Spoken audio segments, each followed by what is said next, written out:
Just preparing to live stream.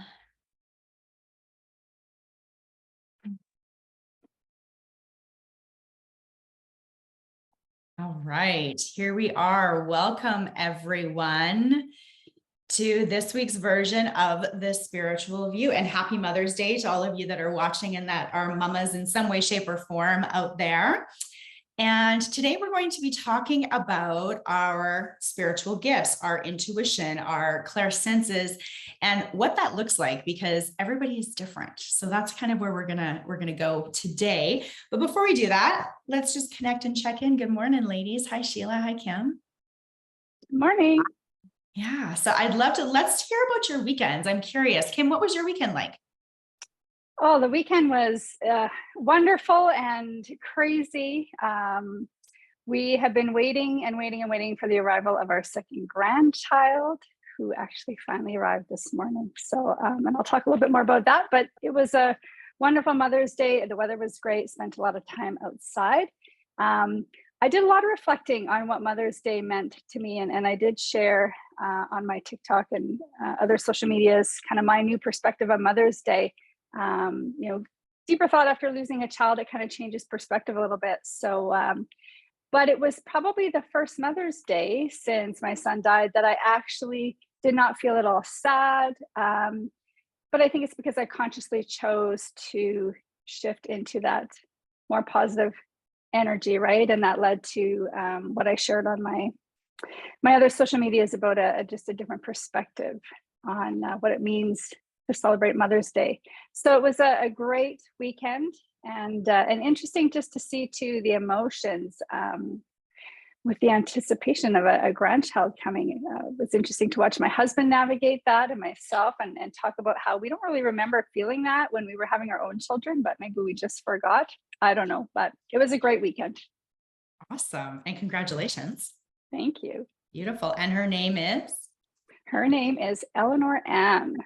Aww. And when I looked up the meaning, it means shining light, which I thought was so beautiful. I love that. And you can call her for short if that's something that they like. It's we just found out like an hour ago. So very, very new. Awesome. Oh, that's sweet. Well, congratulations. Thank you. Yeah. And Sheila, good morning. How are you? Good. I just want to congratulate Kim and say that's amazing. And I totally misinterpreted what we were doing today. I thought the gifts were the things that showed up in our lives, like fun things and good things. I get what we're doing now, so I'm good. But okay. When you clarify that, Tracy, but I found it so interesting that Kim got such a big gift on the day that we're talking about gifts, how our gift shows up. So really powerful. I had a great weekend in some ways, and I had a really challenging weekend. I had a situation happen in my life where, you know how you have those things happen. I had a channel come through me really strong that I needed to level up. And it came like booming out of my voice. And when you get that kind of message, there's not a lot of opportunity to even catch yourself, because it came hard and fast. And it was like, all of a sudden I was faced with my ego. And it showed me very quickly where I was really leading with my ego in certain aspects of my life. So this weekend was one of those weekends that was bittersweet. I had to, really dive in and look at where I'm presenting myself with ego. And I had to face a lot of things that, of course, are uncomfortable to face.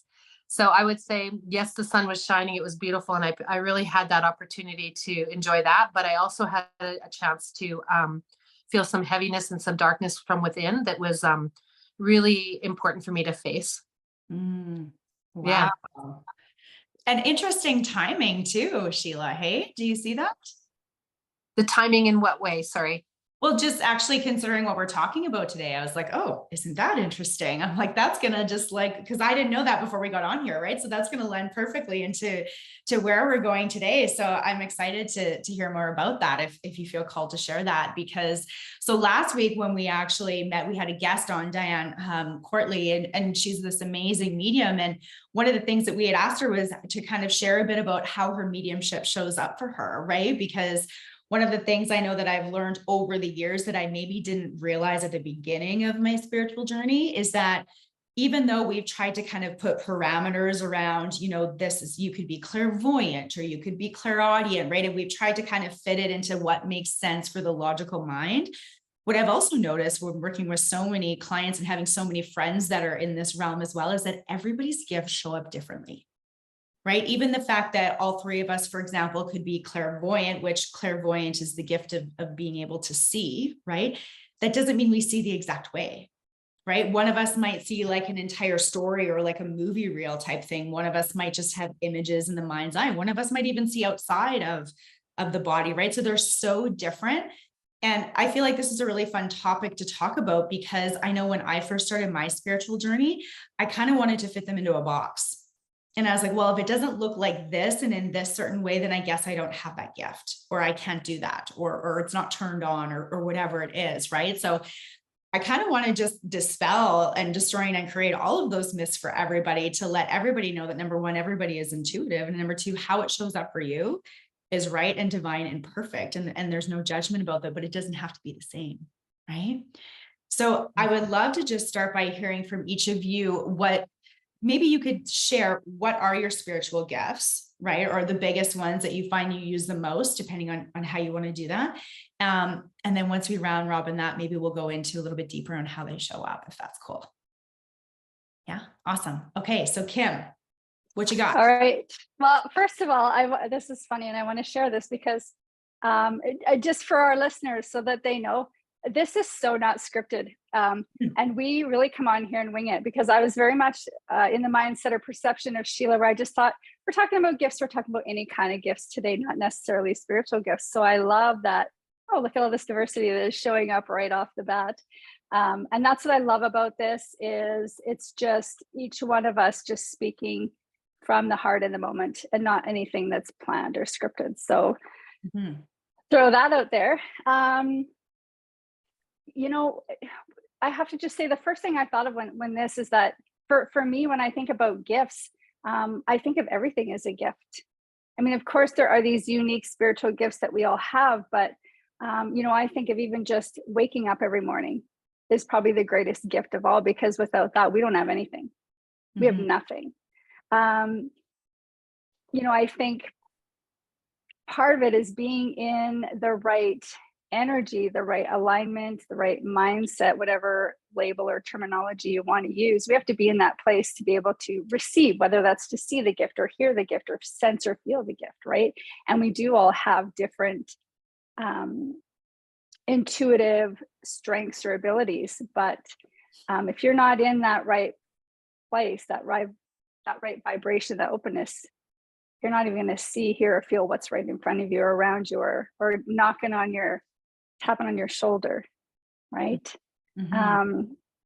I think we could spend a whole week talking about this topic, but for me, I just see, especially nowadays, I see everything as a gift, just in different ways.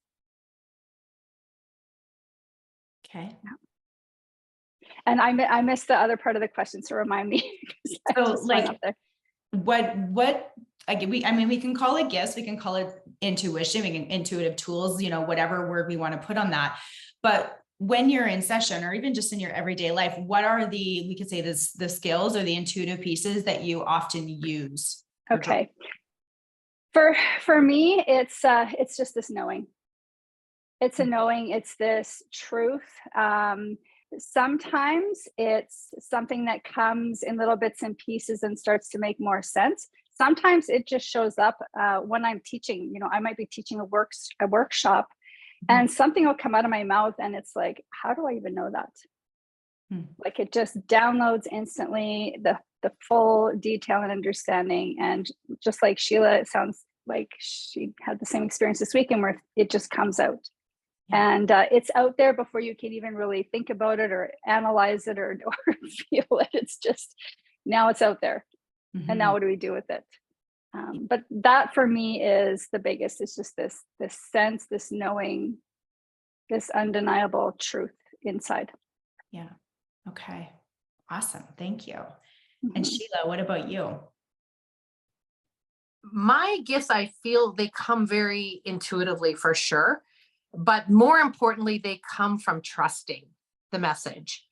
So I could be giving a reading to a client and I might say something that sounds completely off base. And the client goes, no, that means nothing, doesn't sound. And I'm like, okay, I check in. And then I'm like, no, we have to stay on this track. We have to go down this road because they're pushing me to go down this road. And even though everything is telling the client's telling me it's not, doesn't make sense. I'm like, I don't know if this makes sense. I have to trust that message inside me to keep going down that road because there is going to be something at the end, and there always is. So I think it's a little bit of experience of time in doing it. Maybe in the beginning, I would be like, okay, let's not go there then. That doesn't make sense. But now it's like I have to take myself down that road. I also know that my messages aren't always comfortable for people. They don't always want to hear what I have to say. But if I'm given the message, I trust 100% that I have to deliver it. You might walk out the room and say, screw you, I don't want to hear it. Leave me alone. That can happen for sure. And that can be uncomfortable for me. That can feel, of course, you feel like you're rejected but I know 100% if I don't pay attention to those messages and offer them, then I'm not doing what I'm called to do because it wouldn't be given to me if it wasn't meant to be delivered. And it's like the message that I received this weekend for myself. And it just like came out of my voice, like, you need to level up. You need to level up. And I'm like, what does that mean? And then I kind of get a little nervous when those big messages come because I know there's something there, right? And it's not always comfortable, which it wasn't. So I'm not saying I've leveled up to it yet. I'm working on it. I'm working through it. But there is no room in this work for pulling yourself back. There's no room in this work to not give yourself fully to it. So I'm sure there's times when I backed out and I didn't offer everything that I should, but I'm getting to a point where I just can't because it's too obvious that I have to deliver what I'm given. Yeah. Now, how did I come to trust those messages? That's a long process. That's years of trusting. That's years and years of not trusting. Yeah. And then realizing, okay, it's not working when I don't trust it. Yeah. So yeah, when people ask you, how do you do this? I pay attention. When you present yourself to me, when you're connected to me and talking to me, there's more happening than is what's coming through your voice. I see and feel things so strongly. I could tell you your whole life story. I don't violate people that way. And I don't tend to, go in and dive into that because that's, I think, is a violation of their privacy. But if they ask me, I can do it. If they want to hear what's going on, I can tell them because it's just there for me right there. And it's as plain as day for me. So, yeah. And so I'm curious if you don't mind sharing, like this weekend, like what were you doing when that like just fell out of your mouth? So I'm working with a group of people to run a retreat, and we always channel to what is it that we have to do to make this retreat go. Mm-hmm. And we do the channel through me and also one of the other women in the group. And my channel, it just was like came out of my mouth when I was channeling what happened. So in order to run this retreat, there's no room for me to have ego. There's no room for me to have anything that is less than. If I'm going to lead a group of people to a place where I understand is going to serve us all, the guides were very clear. You better drop that ego quick because this isn't going to run if you don't. Mm. And so I have an agenda. I've been given an agenda. And that agenda is not like do this, this, and this for the retreat. This agenda is do this, this, and this for you, and then run that retreat. Yeah. Beautiful. Yeah. I love that. I love that. And, like I have similar experiences to both of you. And so often like when I'm in channel mode, right. And when I'm doing sessions for people, like stuff will just flow right out of my mouth. And sometimes I hear myself and I'm like, oh, that was really fucking smart. I don't know how I knew that, but that was brilliant. I wish I had recorded that, or can someone write that down for me or whatever, right? But I also have like, especially when I'm working with clients and whatever, my experience is often everything always for me comes on the right side. I don't know if either of you have this, but everything for me is always on the right. And it's a combination of I hear it coming from, and I feel it coming from the right as well. And then I also will see, so I'll get, not necessarily like a whole picture, but I'll get like images that kind of like fill in the gaps of what I'm hearing at the same time. And I don't know if you have this experience either, but for me, I find it fascinating because when I get into that mode, the challenge, I guess we could say for me, is trying to get everything that's here to come out here. And it's like my mouth will not move as fast as everything else is moving. So sometimes like I'm tripping over my words, or they're kind of like a little bit almost like some people might say they're maybe run together in a way, because it's coming through so fast that it's like my body can't like physically speak it fast enough, if that makes sense. Do either of you ever have that experience? Is that yours too, or is it different for you? I'd say similar, but a little bit different. I think back to, and Sheila, I don't know if you remember parts of, we did a weekend of the 7 Steps to Freedom with the teachings of the 7 sisters. And I was wishing I would have recorded that, because I felt like the things that were coming out were so profound for me. But I don't recall feeling where I couldn't match the energy. It was more like I had stepped out and something else has stepped in and just led the whole thing. Gotcha. And I can't even remember what was said, and that's why I wish it was recorded. But I know it flowed so well, and it led to great conversations, and the feedback was good, and it was a really powerful weekend. So I guess in a sense, it's like, Sheila, it's just trusting, rather than try to analyze what's coming in, or second guess or make it my own. I just let it flow. Yeah. Awesome. Sheila, what about for you? Well, my nature is to soften things for people. My nature is not to be blunt, my nature is to come from a place of love. But sometimes the guides don't have my nature. They have a different agenda. And what you were saying, Tracy, about the words coming faster than you can catch up to them. Yeah. I've had that happen on many occasions. And really, and if the client stops me in between, then I lose that flow. Yeah. So I try to tell them ahead of time, if I'm moving in that flow, just let me go, because I don't know what it is that's coming, but it's meant for you. So let's just go with that flow. So something's coming awfully fast. I think that it's definitely something to pay attention to, for sure. Yeah. I can relate to that disruption in the flow. As soon as there's that disruption, it's like, what was I just saying? Even it's hard to get back and finish. It totally is. Mm-hmm. Yeah. It's like a one track, fast track, and away we go. Right. And even I've noticed too, like sometimes if I have moments where I allow my thoughts to come in, that's enough too, to get me off track sometimes too. If something comes in that's more like, about my kids, or like if a notification went off or something like that, that can also kind of veer me off a little bit if I forget to turn those things off. But, even outside of session, like I have more subtler signals as well. Like, for example, I often will get like, some people call them spirit shivers, but, like the tingles in the body, the sensations, right? Or you get like the forearm kind of shivers, and I'll get things like that as well, just as like the more subtle signs that kind of say like, hey, pay attention to this, or this is a sacred yes, or whatever that is. Do either of you get those either?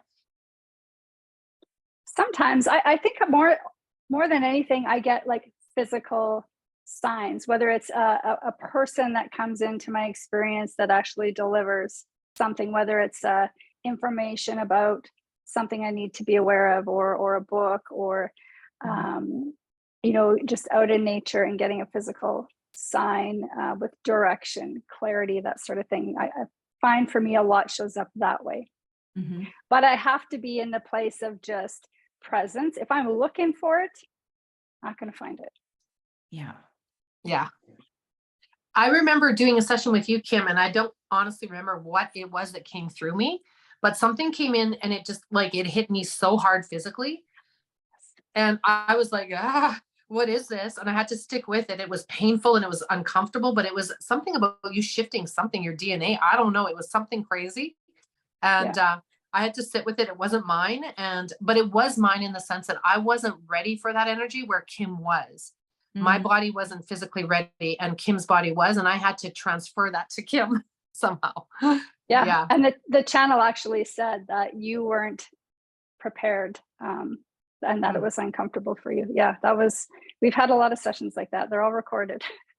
Yeah, Oh, that was the crazy one. That one, I remember that one physically hurting me, but I knew I wasn't in harm mhm, because it was coming through love. So I never worry about it. I just go through it and then, yeah, just let it proceed the way it's supposed to. I think it mhm. kind of took you out for the rest of the day, if I remember right, too. I think you're right. I mean, I think you a couple were days, like, you had to sleep and it was a lot. yeah, It was a lot for you. Mhm. yeah. Yeah.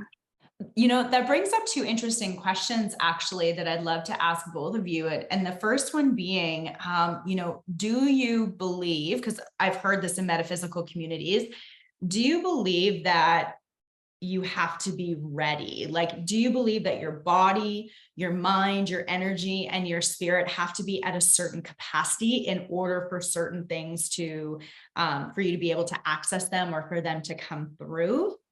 Is my question. And the second question to kind of attach to that is, what are your thoughts on, I think that there is this, I'm not going to say that word, a paradigm, maybe let's call it that, a paradigm also in metaphysical and spiritual communities, that perhaps if you are going to be, a channel or a medium or an intuitive or any of those things, that there has to be an element of, we could say maybe suffering or sacrifice attached to that, perhaps in the physical body. What are your thoughts on those two things? Sheila, let's go to you first.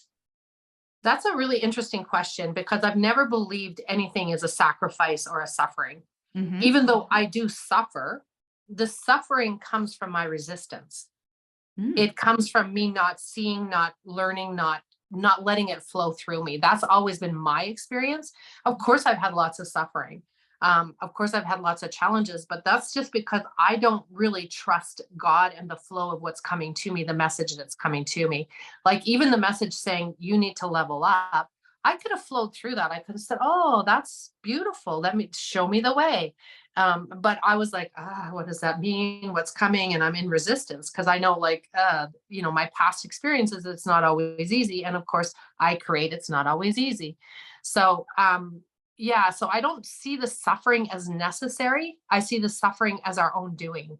mm, We don't, that's just my perspective. And maybe other people see it differently. But to be a channel, to be a medium, to offer this information forward, I think requires no ego. And everything in our world asks us to have an ego. Everything in our world asks us to present with that side of self, the side of self that says, I'm good enough and I'm a channel, and the side of us that is ego. Like I don't know how else to explain that, but if I have any aspect of that, I'm not doing what I'm required to do and lead with the truth and trust and faith. And really that's that was being shown to me this weekend. yeah, I I love that. wouldn't have known that before this weekend. I wouldn't have had that answer before this weekend, but that's really what's come up for me now. Yeah, I love that. Even actually, so in SRT, when you do SRT sessions, one of the things that we do to prep to work, we call it, which is essentially to kind of set the container for me and the client or the group that I'm working in, is me as a facilitator to reduce my ego to between 1% and 3%. So that there's just enough ego that I can, ask the question and stay in my body and do all of those things. But there's not enough ego that it can come in and basically distort the entire session, if you will. Mhm. Yeah. Beautiful. Okay. And what about in terms of the capacity to hold things? What are your thoughts on that, Sheila? Typically, people ask me, what's it like to lead a session? And I'm like, well, how would you like to be in love the entire day when you're doing this work? Like I'm in the space of love. So that's what it feels like normally. When Kim had that session with me, my body physically wasn't ready like her body was ready to receive.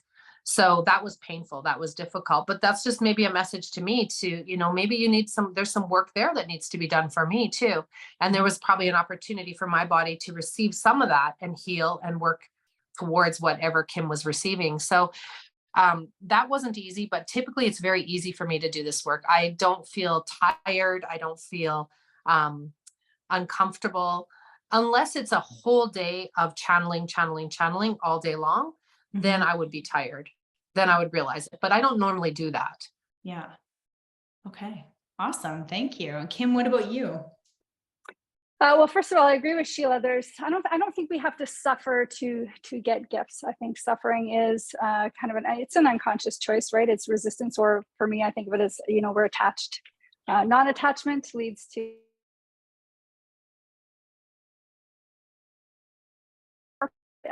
I think there are a lot of factors. I think it depends on the individual, the gift maybe. I think sometimes we can just ask. And if we're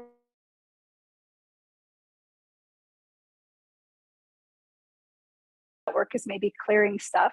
But one of the things I've noticed, especially the last few months, working with a lot of people through the QHHT, quantum healing hypnosis, and the past life stuff, is I'm believing more and more that, we come into this life choosing, I am going to be a channeler, or I'm going to be this. And it's by choice, but it's also for a purpose. Mm-hmm. And I think, what I'm finding anyways, those sessions are just bringing so much clarity, so that it just helps to make sense of what's going on right now. And then you can know what you need to do to be able to receive those gifts, or to know what gifts are yours and what aren't for this lifetime. I think we all have the ability, though, we have free will. So we also have the ability, and we all come from source, we all come from light. So we all have access to the same things. So I guess it depends on how bad you want it and what are you willing to do. And I don't say that from the sense of sacrificing, but very much like Sheila said, the love and the light is where you find the gifts. The darkness, you don't find gifts. So if there's any work to be done, it's work to be in the light, to be the light of the light. That's what I think. Beautiful.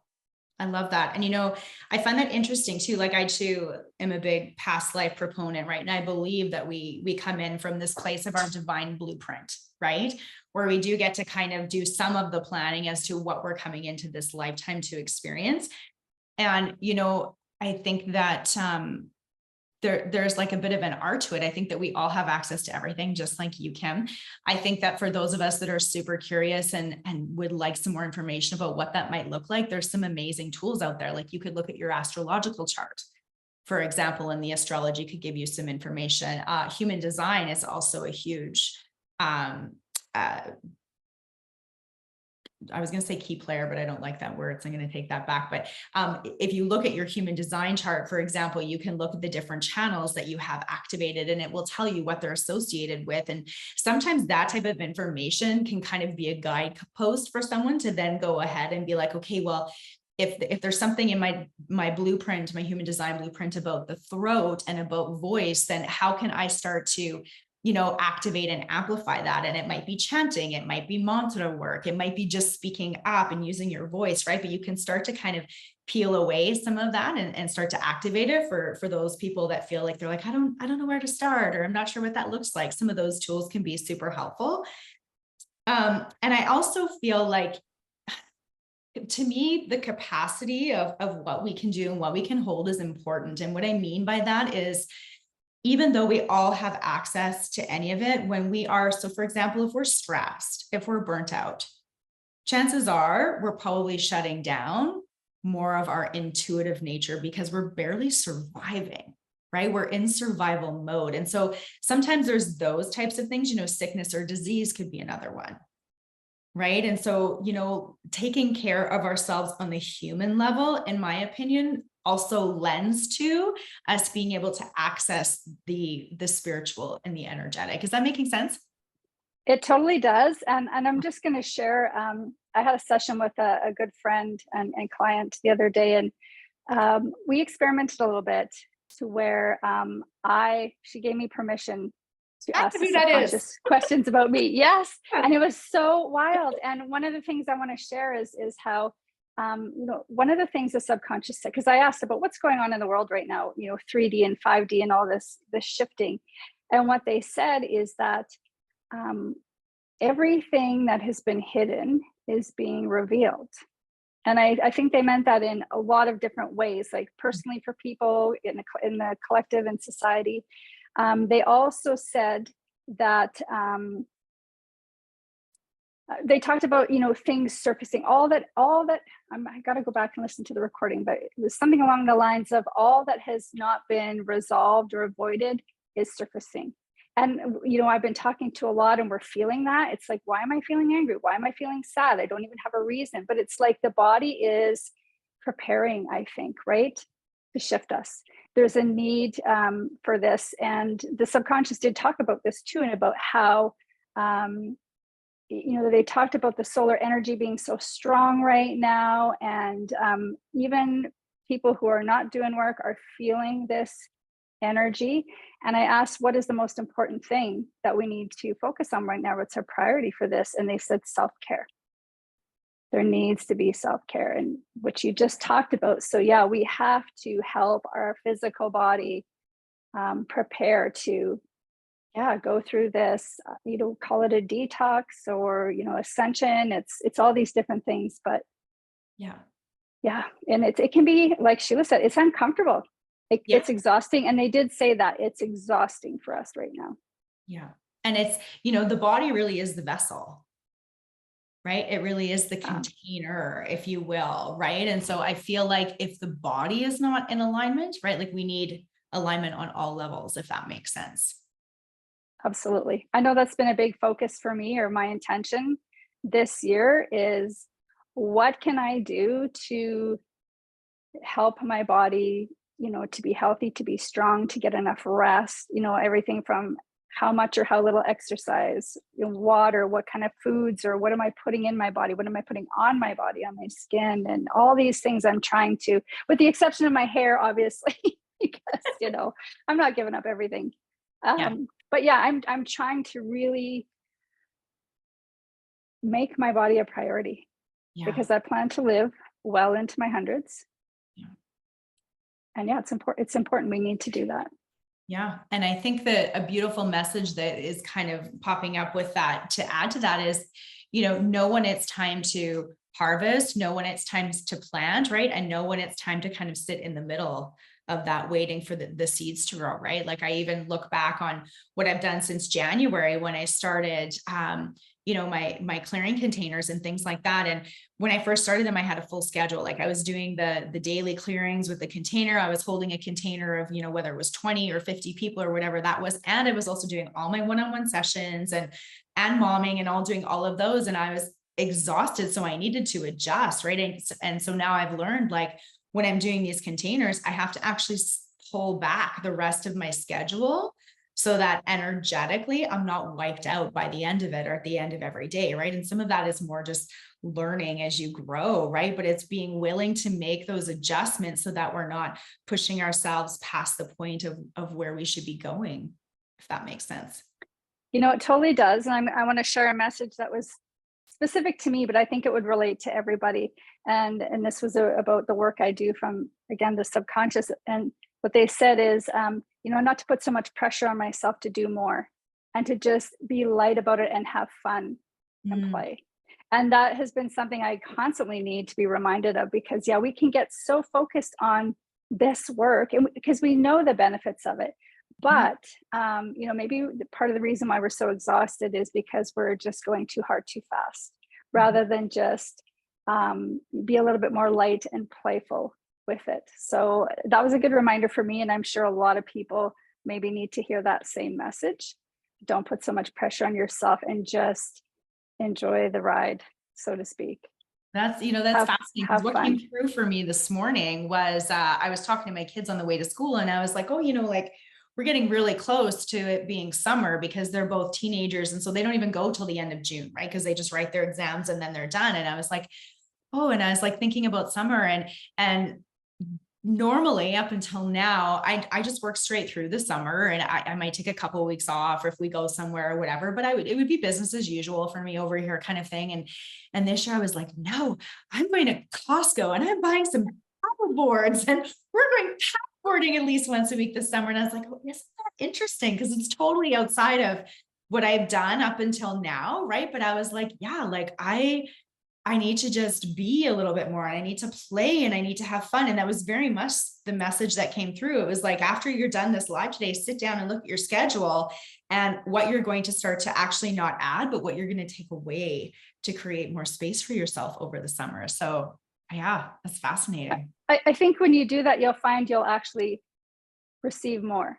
That was my experience last year, because I mean, I do a lot of different things, but summer always gets quiet, right? Like everybody feels good in the summer for the most part. So nobody's really looking for healing work or coaching, which makes sense. And in years past, I would go into that fear, right? My ego would come in and, okay, well, how are you going to, sustain the same income that you usually do? And last year I just thought, I don't care. I'm going to enjoy this summer. And that's what I did. I went paddleboarding all the time and kayaking, and I just had fun. But what I was finding is I'd come off the lake and, my email would be full of somebody wanting this, someone wanting that. Like the less I tried to control it, and it was probably my best summer for work, but yet I worked less. So yes, I'm with you on that. I think that's a great idea. The surrender experiment. Yes. Totally. Sheila, do you have anything that you want to add to that? I just think it's interesting that we're all being called to clean up our lives. We're all getting called to, we talk about this great awakening. We talk about what's happening in the world. And I think it's as simple as clean up your own life. Like, don't go looking for your neighbor to clean it up. Don't look for your sister to be better, your mother to be better.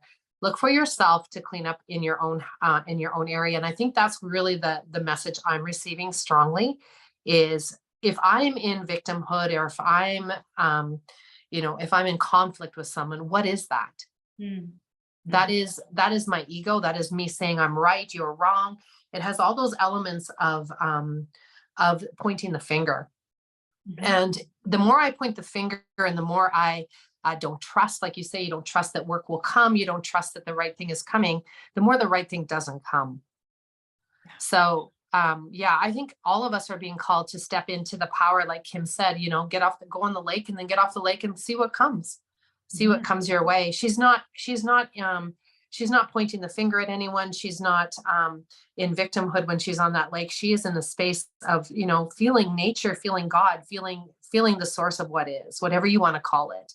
And the more that I think that we offer that is our gifts. That is what we have. And that is what we're learning. And this is not just Tracy, Kim, and myself learning this. I think this is a whole planet learning this. We see this in our friends. We see this in our family, that everyone's starting to pay attention to what they're doing, and being more mindful of how we behave and how we act, and not looking for it to be outside ourselves, but looking for it from within. So yeah, that's my big opportunity now. And I'm really not going to try to point the finger at anyone to try to do that for me. Absolutely, healers and people like us can help us open up to those spaces, but I'm the one that has to do the work. I'm the one that has to let myself open up to it. I'm the one that needs to knock on Kim's door or Tracy's door and get the help. So it always comes back to me. Always. Yeah. Awesome. I just had a message come through that I have to share. And the message, what they said is, you, as in all of us, everybody, you are the gift. And the more light you bring in, the more your gift will become clear. I love that. Simple. Yeah.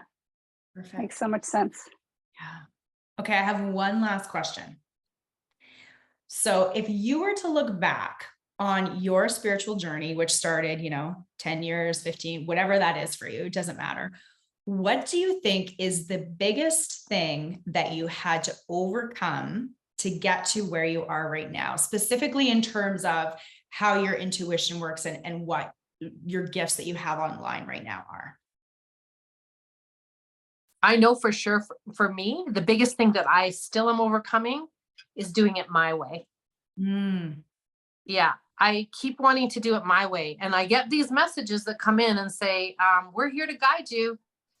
Listen up. And yet I still want to do it my way. And every time I try to do it my way, I got to tell you, it doesn't work. It never has. And I'm sure it never will. If I trust into the guides and I trust my divine source, then I will be guided in the right direction and everything always works out. I think I've shared my story where I woke up one morning and I had nothing. I didn't know where I was going to get groceries. I didn't know what to, like, I honestly had nothing. And I'm like, okay, what do I do now? And every step after that was guided for me. Yeah. Every single step. And suddenly I had money, and suddenly this came, and suddenly, it was just crazy. But then, then I'm like, okay, I got that. Now I need to stop that, and I got to do it my way. And so the biggest thing for me is to stop doing it my way and to trust there's a bigger picture. There's a way better story than I could even imagine. Awesome. I love that. Thank you. Kim, what about you? That's an easy answer for me. The biggest thing for me to overcome was the acceptance of Tristan's death, and not staying in the suffering of that. Not to say I don't, have sadness every now and then, but I really have more joy and gratitude. And I know a lot of people that doesn't make sense, but I would not be who I am today, doing what I'm doing today, in the place of enjoyment that I am today, had we not gone through that. So that, and when I made that shift, everything changed. My whole life changed in every area: my health, my other relationships, my business, my gifts. It was the light, right? I moved from the darkness into the light, just like the channel said. And then the gifts, they just shine through. Beautiful. Thank you. How about you? I think for me, like it all, and it's sometimes it's still this way, it continues to come back to trust, for sure. And I think especially when I first started my journey, I was very much plugged into like, what are the steps to do this? Like I was really looking for someone else to tell me how to do it, or even probably at some point for someone else to do it for me.